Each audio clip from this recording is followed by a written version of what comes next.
Hello, everyone. This is Ashaz Bana, and we're here to talk today about the COVID in China precautions and how that policies in China, as well as other countries and parts of Eastern Asia, had social effects, political effects, economic effects, and the attacks on individual and political liberties. So to give a base idea of what that economic policy and impact look like, Caden's going to go through that. Yeah, so across the board, most of these East Asian countries, China, Japan, Hong Kong, everybody was hit negatively. Corporate bankruptcies increased in Japan. Hospitals had decreased revenues all over all the Asian countries. GDP went down, unemployment went up, and this was just across the board a hit economically negatively on all of these countries. And especially in Japan, there's also certain things that were also negatively hit besides the economy because of the economy going down. Women unemployment increased, which would lead to female suicides increasing, domestic violence due to longer stay at homes increasing. So a lot of these economic factors play into more social justice issues as well as other issues that affect the country as a whole, and just in general all over the down. And for policies in mainland China, I would like to lead it up to Eric from here. Okay, so for mainland China, I'm specifically focusing on Beijing. That's where I'm from. And so as of right now, Beijing is doing the zero COVID policy, which is basically to lock down until no new infections are reported. So this policy has a lot of controversy. So it has maximum control of citizens. So basically all of the communities in Beijing are experiencing lockdown, which means no one can, you can't easily exit some of the communities or enter. So there's also the new 20 policies that are recently enforced, and a lot of them are just like very strict rules, such as family get-togethers shouldn't exceed 10 people, no dining in restaurants in Chaoyang district, and only 75% visitor limitation for public entertainment and stuff like that. So also the policy for entering mainland China right now is you have to quarantine 7 days in the hotel, which the government will take care of, and 3 days at home. And then also after you get out of the quarantine, you have to do 2 nucleic tests every 3 days to basically like live a normal life. But it's also conflicting since a lot of the nucleic test spots have been removed, which is an ongoing issue in China right now. So next, I'm going to talk about policies in Hong Kong, and this is pure right here. And policies in Hong Kong is similar but different from mainland China's policies. And first, I'm going to talk about steps for entering Hong Kong. So basically, there are 2 types of people for entering Hong Kong, 2 different policies. And first, only stay in mainland China or Macau for the past 7 days. And second, people who came from other countries or Taiwan. So first of all, when people from mainland China or Macau is going to enter China, so first they need to upload their personal file and PCR test to get a green health QR code. And they also have to do a self-monitoring and test requirement for 3 days. And so first day a PCR test, second day PCR test, and on the 3rd day at 9 a.m. people are free to go. And during this time, no quarantine is needed, but people cannot enter mall, and then cannot dine in, but only getting to go from restaurants. And second, for people from other countries or Taiwan, they need to do boarding requirements, which is get a green health QR code and get a RAT test within the 24 hours prior to the scheduled time to departure, and then they have to get negative test results for sure. And then they need to do 3 days of the quarantine But actually, it is not quarantine because they can. The only quarantine part is they need to book a hotel, which is government approved, and they can go out, but they cannot enter malls, they cannot enter restaurants, only to go. And on day 3, they're free to go.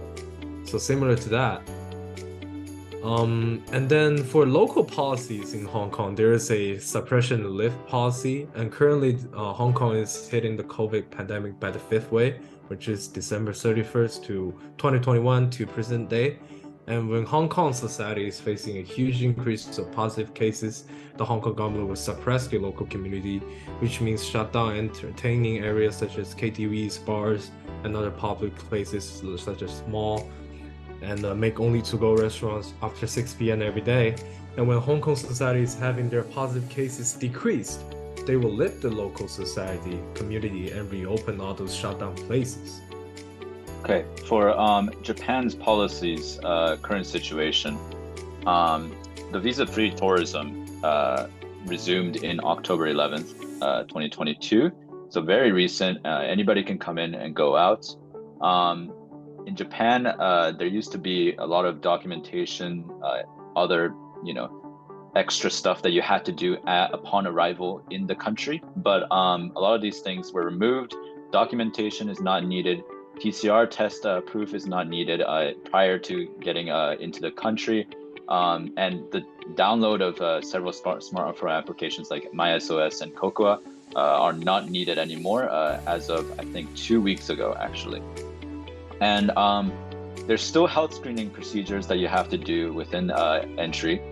You have to take a PCR test once you're through all of the security, and there's just no restrictions in curfew. And intercity state travel is very free. You can do all of it, and there's no quarantines as well in Japan right now, aside from getting affected in COVID, obviously. So the process for Taiwan is actually very similar to that of what Caden described in Japan, as there is no COVID-related entry requirements for the U.S. citizen. You don't need to provide any sort of documentation of a PCR test before entering the country. However, if you do have a positive test within 7 days before your flight, you are required to wait a full week before you can travel into the country. And in the event of any health screening procedures at the airport, yes, they do check temperatures and such, but there is no demand for documentation. Upon entering the country, there is a requirement of a 7-day self-initiated epidemic prevention process where people that enter into the country will stay at a hotel for 7 days, where they will get tested every 2 days and get a RAT test, which is a rapid antigen test. And once you clear that restriction, you are able to travel within the country freely within that area without any sort of restriction. And there's also a list of Taiwanese quarantine hotels that are available for accommodation during that 7-day period. And to move on past the actual individual policies and the economic impact, we're going to have Pierre talk about some of the political and social impacts of these decisions and the actions that have, even for most of the countries, become a lot softer in recent times. Talking more about the initial impacts where everything was shut down, everything was locked down, and similar to what China is still currently undergoing in Beijing and Hong Kong. Pierre, if you can take that up. So first of all, I'm going to talk about some pre-background before COVID, the situation in Hong Kong. So in 2019, around June, there are a lot of protesters on the street from Hong Kong, which strongly impact the travel system in Hong Kong and the economic in Hong Kong. So the CCP, the Chinese Communism Party, is trying to come out and control the current issue, but it didn't went so well. And then afterwards, when COVID hit China and Hong Kong, and then the Chinese mainland government published the health QR code system, which everybody will now have a QR code. And this become a very big issue now today because there are a lot of corrupted stuff in there, and some governments will just randomly give people red code because that means that you need to go quarantine. But actually, their health, they don't have positive test results. So personally, I think this is a way government trying to use to control people's freedom in mainland China. And similarly in Hong Kong, when the Hong Kong government doesn't have any more ways to deal with the pandemic, they ask the mainland China government to help them. And this is when mainland China CCP is trying to infiltrate Hong Kong's government and control like the past protester issues and now the COVID pandemic issues, which is also giving people the QR code. But for this time, Hong Kong QR code is not so corrupted as the mainland China goes. But still, giving people identity of this all QR codes means that the government gives people the identity they think of. And what if someday government think if you are bad and they will give you a red code, that means that CCP, personally I think CCP is trying to infiltrate into everybody's life in mainland Hong Kong and China and try to control the Hong Kong government like that. So as Pure said, also many Chinese people, they also think that the government is trying to control them and that this policies is a bit ridiculous how strict it is. So it provoked a lot of protests in mainland China. So in Beijing, a lot of the university students protested. Yeah, just people from everywhere. And then that kind of backfired a little bit on the zero COVID policy, because since people are gathering again, the COVID rate actually went back up. And this is really funny though, when China published the new 20 policies, it means it talks about zero cases, completely locked down for people when there are many positive cases. But now, when 2 weeks ago, there was a fire case in Urumqi, and then people saw that because of the quarantine, people doesn't have time to get out from the fire thing, so 10 people will die from there.